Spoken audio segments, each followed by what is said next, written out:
Welcome to Sweet Life Beat Life. We hope this video helps.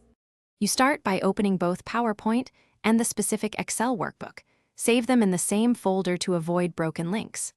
Once done, make sure your data sits in a clean table or a named range so PowerPoint can reference it reliably.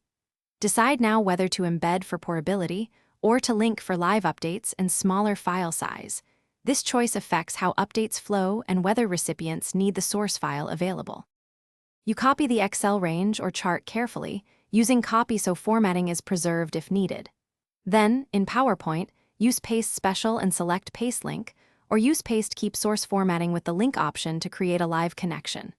For charts, insert a PowerPoint chart and point its worksheet to your named range or update the series ranges so the chart pulls from the correct cells. These steps ensure changes in Excel reflect inside your slide. You finish by testing. Change values in Excel and watch the PowerPoint update.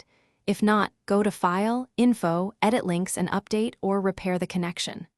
Once satisfied, package the presentation and any linked workbooks together when sharing or export into a zip to preserve paths.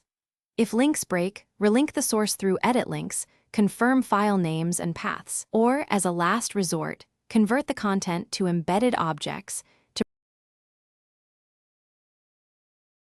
Thanks for watching.